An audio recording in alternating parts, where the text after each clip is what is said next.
Starting off with the drilled rotors.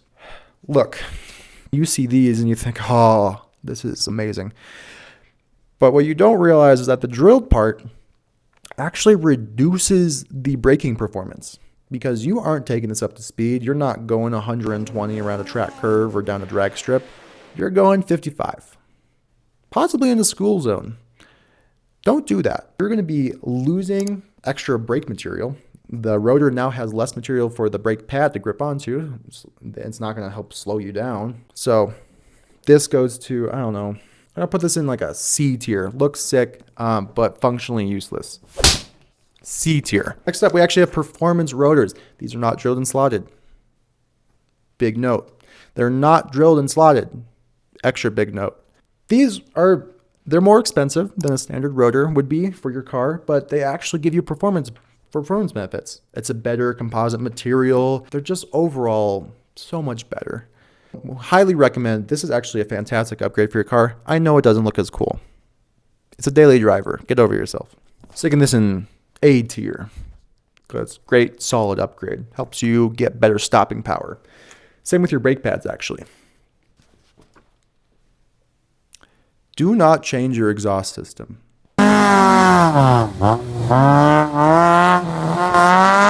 This is one of my most unpopular opinions. Because here's the thing, your exhaust system, it should be, for a daily driver, quiet. I used to have a catback exhaust on the car that I bought when I was 18 years old. As soon as I went more than 40 minutes on a road trip, I realized how terrible of a decision that was. The bass that just reverberates when you're going 75 on the highway is terrible. When you get off a 12-hour shift at Panera Bread and you just finished dish and you're exhausted because you had like the busiest day of the year because a bunch of prom kids came in, you don't really want a loud noise in your car.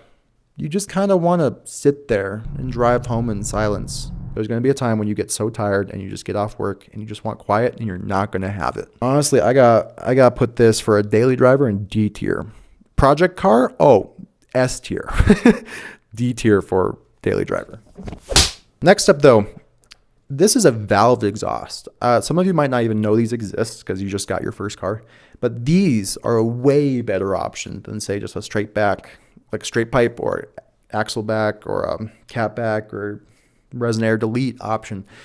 The reason being is that you can open the valves when you want it to. When you want this to sound insane, you can. It's great. It's not on all the time by default. You can turn this off for the realistically 90% of the time that you're not going to want it on.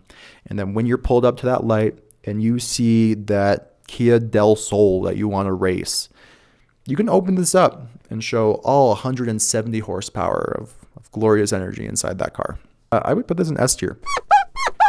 Wheels, this one is probably the easiest. This is an automatic S tier. I know it's boring. I know it's bland. People are tired of builds that are just a new set of wheel and tires.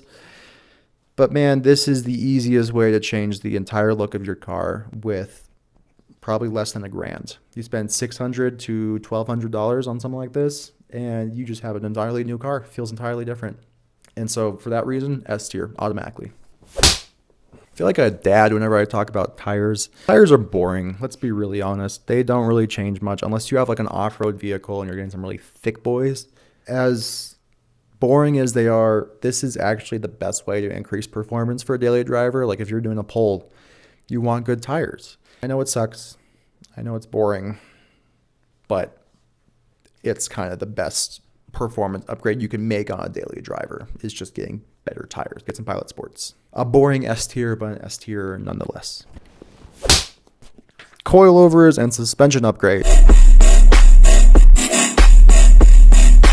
This is one that I am a little bit unpopular on. I don't think that you should do this as haphazardly as you're tempted to.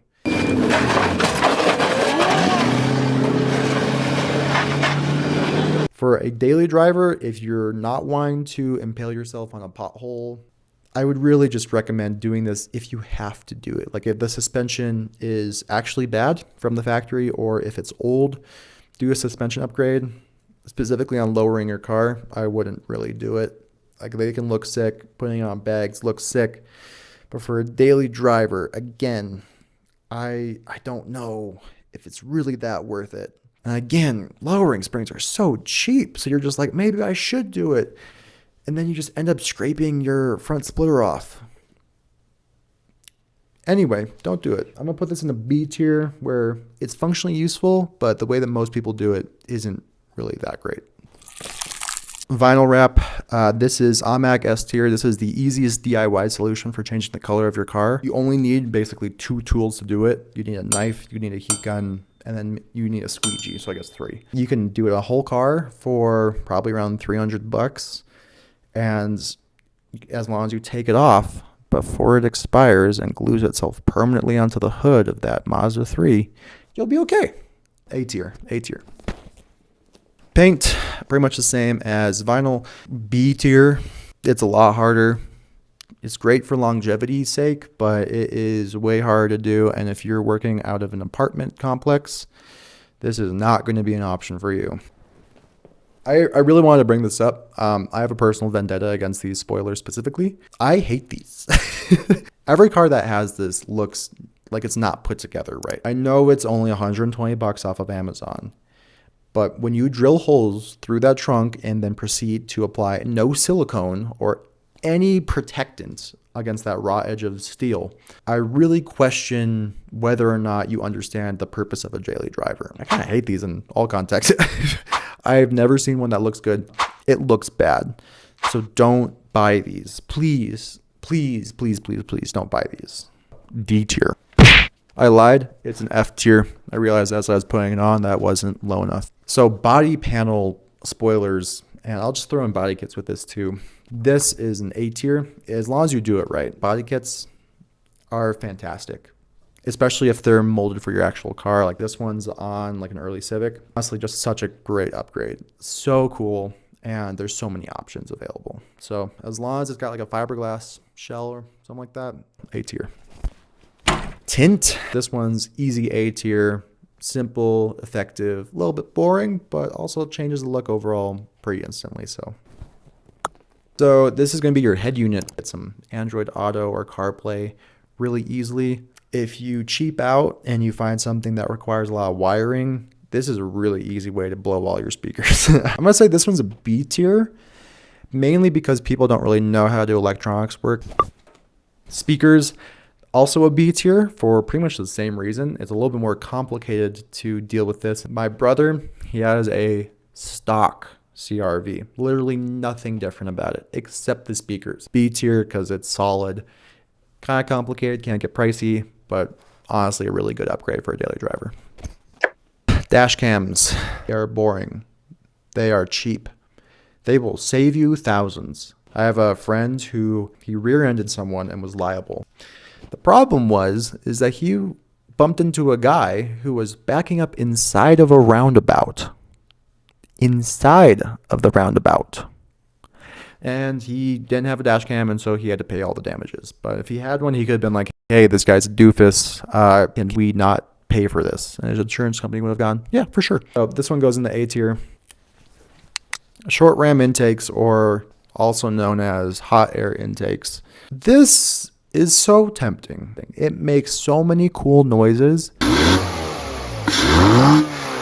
Like in all the research that I've done, the filtration on these short air systems, the FRAM filters, you're just putting more particulates into your engine at a cost of $50 for some cool noises. I'm gonna put this at the C tier. Falls into the same category of cool, but kind of useless for your purposes. I have 2 left. Supercharger. Turbo kit. Aftermarket turbo kit. No. Automatic F tier.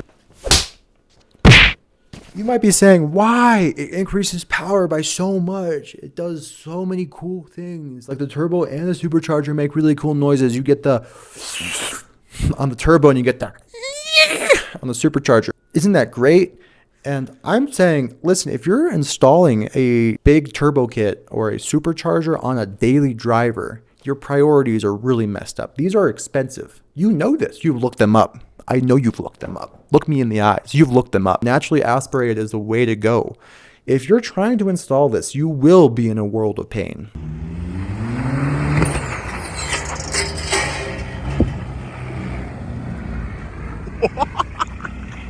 And if you're saying, oh, but Caleb, this is like so sick. I'm going to look so cool. I'm going to increase my car's horsepower by at least a hundo. Here's what I'm saying to you. Don't do it, you absolute dingus. Yeah, don't install superchargers or big turbo kits on your daily driver. It's not going to be a good move. And so that's the tier list.